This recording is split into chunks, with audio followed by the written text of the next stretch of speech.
The Associated Press has reported that Colombia received a death threat at the team's hotel in Fullerton, California. Se habla de que un brujo llama y dice que no puede jugar y meter la pierna. Primer juego con Rumania. Cuando yo llego a la habitación, yo encuentro al cuerpo técnico, todos los directivos, y el profe me dice, llamó tu papá. En Medellín se mató uno de tus hermanos. Uno de mis hijos tenía en ese momento 9 años y alcanzó a exclamar, mami, lo van a matar.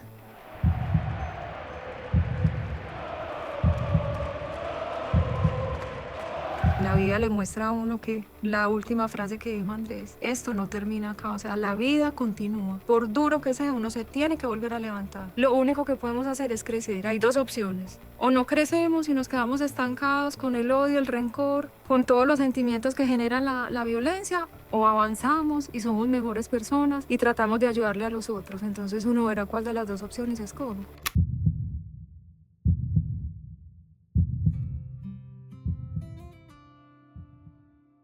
Some say football is a matter of life and death. Most don't mean it literally.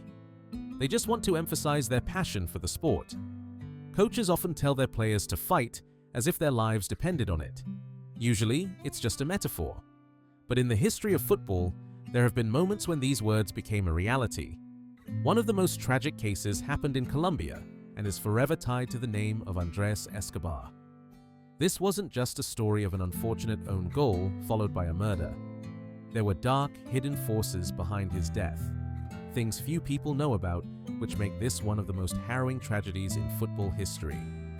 This wasn't just the death of a player, it was the collapse of a golden generation, the loss of hope for a nation that still hasn't fully recovered. This is the story of a talented footballer, of a team held in fear, of a country fighting one of the world's most dangerous criminals, and of two Escobars whose names shaped Colombian history and who met the same tragic fate. Andrés Escobar was born on March 13, 1967 in Medellin, Colombia. His parents wanted him to focus on his studies, but Andrés fell in love with football at a young age. He played on the dusty streets of Medellin until his talent caught attention and he joined the academy of one of the city's biggest clubs, Atlético Nacional. Despite his slim build and tall frame, Andrés stood out as a quick, tough, and technical defender. More and more people noticed him, and he eventually chose football over education. One of his dreams was to represent Colombia on the national team and play for National's senior squad. The latter came true quickly at just 20 years old. Little did he know that the realization of his childhood dream would lead him down a path ending in tragedy. He began training with the first team and made his debut in 1987. During those years, the club improved dramatically. For a team that hadn't won anything in a decade, top talents suddenly started arriving, and performances surged. People began to ask questions. How could the club suddenly afford such high salaries and sustain itself financially? What few knew at the time was that behind this rise stood one of Colombia's most dangerous men, Pablo Escobar.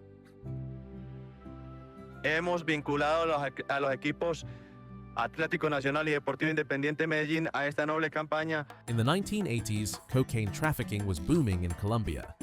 Cartels and criminal empires rose in every major city. Medellin, the home of Atlético Nacional, was controlled by the Medellin cartel, led by none other than Pablo Escobar. Some days, Escobar made over $50 million. He became one of the richest men in the world. But with that money came a problem. It had to be laundered. His solution, Atlético Nacional. La mafia es un negocio ilegal. La única forma de legalizar ese dinero es a través de las lavanderías, de lavar el dinero. El fútbol mueve millones de dólares. El solo hecho de que la taquilla es en efectivo le permite a usted, el día de mañana como directivo, decir el ingreso no fue $1 millón, sino $2 millones de taquilla para justificar el ingreso de unos dineros de origen ilícito. Compra los derechos deportivos de un futbolista en el exterior, paga ya un valor mayor, pero aquí registra un valor menor. Desde ahí, de alguna manera, está haciendo un lavado de activos. The other cartels quickly saw the opportunity, and so began the era now known as Narco football in Colombia. Within a short time, most of the country's clubs fell into the hands of drug lords. But the most powerful and dangerous relationship was between Atlético Nacional and Pablo Escobar. Money flowed. So did match fixing, bribes, and violence. But even among the corrupt, Escobar stood out for his ruthlessness. He didn't just pay to win, he was willing to kill. More than once, he personally approached referees and said, "Either National wins, or you die." And as terrifying as it sounds, the tactic worked. Colombian football began to thrive, and Nacional became one of the strongest teams in the country. In 1989, they made history by becoming the first Colombian team to win the Copa Libertadores. The players were hailed as heroes, and Pablo Escobar rewarded them generously. Exclusive parties, salary raises, bonuses. For many who had grown up in poverty, he was a savior. It's no surprise some idolized him. But what's even more shocking, drug lords began hosting private matches against each other. Hidden fields, fantasy teams, million-dollar bets. Thus was born a secret underground league the outside world never knew about. Not everyone enjoyed those parties, though. One of them was Andrés Escobar. La verdad, Andrés no estaba de acuerdo con eso. No estaba de acuerdo con que tuvieran que visitar a Pablo. Pero había que ir o ir. Andrés algún día me lo manifestó y me dijo, María, yo no quisiera ir, pero hay que ir. Andrés pagaba una beca en el colegio Calasanz, ayudaba a los niños campesinos, le daba tristeza a los niños que estaban en la calle, los que aguantaban hambre, los que tenían frío. Le iba a ir bien en su fútbol, iba a lograr tener algún dinero importante. Quería ayudar. Hay tantos problemas, pero yo desde mi profesión, ¿cómo puedo ayudar a esto? No criticaba, simplemente desde su posición, desde su profesión, ¿cómo le puedo ayudar a los otros? Eso era lo único que él se preguntaba. Over the years, the young defender rose to become captain of Atlético Nacional. Fans called him El Caballero del Fútbol, the gentleman of football. He didn't just want to lead on the pitch, he wanted to lead by example as a man. He believed football could mean honor, hope, and values. Even in a world soaked in crime, Escobar stood for dignity, sportsmanship, and integrity on and off the field. Because of his performance, he was selected for the national team alongside several teammates. Colombia was entering the qualifiers for the 1994 World Cup. A team that had only qualified once before was now undefeated, having conceded just 2 goals ahead of the decisive match. Colombia had found its golden generation, and leading it as captain was Andrés Escobar. People clung to that hope because while Colombia shined on the pitch, the shadows of it were deepening. Pablo Escobar's power kept growing. The government began fighting back with everything they had. A full-scale manhunt began. Escobar answered with bombings, threats, and murders. Medellin became a battlefield. The only thing holding the country together was the national football team. That's why the last qualifier became so symbolic and so crucial. Colombia played against Argentina, and the impossible happened. They won 5-0. A nation celebrated together. For a moment, even the fighting paused. The players became more than athletes. They became national heroes. Until then, Colombia was known globally for drugs and Pablo Escobar. Now, people started talking about the team. The government embraced this. The players became faces of major brands. Colombia built its new image around them. Many got offers from abroad, and Andrés Escobar looked set to join AC Milan after the tournament. But beneath the surface, nothing had changed. Most players still attended Pablo Escobar's private parties. The government, now actively hunting Pablo, saw this as unacceptable. Anyone tied to him was seen as a liability. After one such party, national team goalkeeper René Higuita was arrested. By now, the Colombian government, with American backing, intensified its pursuit of Pablo Escobar. Even members of his own cartel turned against him. Finally, on December 2, 1993, the news shook the nation. Pablo Escobar was dead. Some rejoiced, others mourned. The political elite celebrated, but many poor Colombians cried. Because criminal or not, he was the only one who had ever helped them. No one could imagine what would happen next. Cuando Pablo muere, ya la ciudad queda totalmente descontrolada. ¿Por qué? Porque quedaron sin capo, quedaron sin jefe. ¿Por dónde era jefe? Es que Pablo eliminó el secuestro aquí de los bandidos. Cualquier bandido sabía que con Pablo no se podía meter. Pablo manejaba esta ciudad con absoluta tranquilidad y transparencia a nivel de los bandidos. Cualquier cosa le consultaban a él, le pedían permiso. People were afraid to leave their homes, and the pressure on the national team grew. They knew criminal groups were placing massive bets on their games. Any mistake could cost lives, even their families. Even before the tournament, death threats arrived. On June 7, 1994, the World Cup began in the United States. Colombia's first opponent, Romania. The players stepped onto the pitch with shaking legs, carrying a nation's hopes and the weight of their own lives.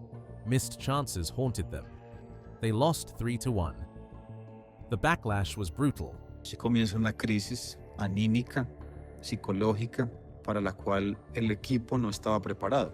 Había muchos apostadores que habían puesto muchos dólares. Entonces no es solamente lo personal, no es solamente la presión mediática, sino que viene como una mano negra que está interviniendo y que se siente muy disgustada con los resultados pobres de la selección Colombia. Después del primer juego con Rumania, cuando yo llego a la habitación, yo encuentro al cuerpo técnico, todos los directivos, y el profe me dice, llamó tu papá. En Medellín se mató uno de tus hermanos. Esa noche Andrés estuvo conmigo mucho. Me quise regresar para Colombia y Andrés me decía, no, nosotros estábamos representando a un país y a un mundial no va todo el mundo. Y Maturana, el cabeza del grupo, no llegaba, no bajaba. Y al rato bajó y bajó llorando, que eso es como ver a tu papá llorando, ¿no? Lo único que dijo fue, estamos amenazados nosotros todos. Yo salí para mi habitación, prendí el televisor, venían las amenazas que las ponen atrás del televisor. Barradas, dummies. No puede jugar porque si lo jugan no matan a todos. Ahí está el mensaje en el televisor. Ay, sí, me la puso difícil. No me están amenazando a mí, están amenazando a otros. Yo no puedo jugar con la vida de otro. Yo sentía que tenía que jugar Barrabás como había sido. Tenía que jugar el mismo equipo. Not surprisingly, on June 22nd against the USA, Barrabás did not play. Early in the match, Colombia controlled the game but couldn't score. Then came the 35th minute. A low cross from the wing. Andrés Escobar slid to block it. The ball deflected into his own net. Escobar collapsed. He covered his face, as if he knew what was coming. Uno de mis hijos tenía en ese momento 9 años y alcanzó a exclamar, mami, lo van a matar. Le dije, no mi amor, por eso no lo matan a uno. A Andrés lo quieren mucho en Colombia. Colombia lost 2-1. They later beat Switzerland, but it was too late. They were out. Back home, players were escorted by police. Andrés Escobar didn't leave his house for days. Friends and authorities advised him to stay hidden. But on July 2nd, 1994, he decided enough was enough. Él sí me había hablado de que saliéramos y todo, pero yo le dije al flaco que no, que mejor nos quedáramos en la casa, que nos cuidáramos. No sé qué pensaría en ese momento Andrés, ¿no? Mucho cuidado. La calle está dura. Y usted sabe que los conflictos en Colombia se resuelven con puños. Andrés, quédate. Y Andrés dice, no, tengo que dar la cara. That night, he went to a bar. People mocked him for the own goal. When he left, he was followed, provoked, and finally shot 6 times. The killers were tied to a drug network. They had money and influence. They arranged for a security guard to take the blame. He was convinced to confess. He got 43 years in prison, but was released after 11 for good behavior. The real killers walked free. Thousands attended Andrés Escobar's funeral. Fans, teammates, even politicians gave speeches. His death left a scar on football. The golden generation fell apart. Many quit. The coach resigned. The government began a massive crackdown on cartel money in football, but it came at a cost. In 1994, Colombia ranked 4th in the FIFA World Rankings. By 1998, they had dropped to 34th. And many still believe, if Pablo Escobar had lived, Andrés would have too. And maybe, just maybe, Colombia would have been world champion.